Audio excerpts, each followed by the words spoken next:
sini kita bisa melihat kapal-kapal berwarna hijau muda ini adalah kapal-kapal Putih yang lagi bersandar atau berlabuh di pelabuhan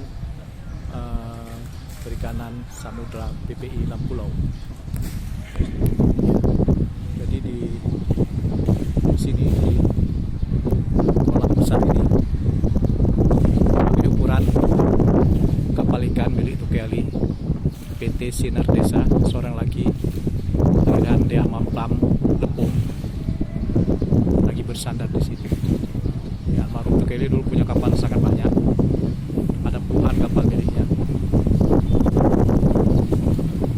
Terakhir Tukeali tinggal di Desa Bandar Baru di Jalan Tudang atau Jalan Bawang. Beliau telah meninggal, tapi beliau masih meninggalkan warisan usaha perikanannya, kapal-kapal ikan berbagai ukuran yang bernilai antara 700 juta kata sampai 2 miliar setengah. Mungkin ada yang lebih besar. Kapal-kapal hijau ini lah umumnya kapal-kapal yang berwarna hijau ini atau tulis hijau muda adalah milik Tukeali PT Sinar Desa yang sekarang mungkin sudah diwariskan kepada putra-putranya. Putranya itu seperti Haji Nazarudin, seorang anggota DPR RI, dan putra-putranya yang lain.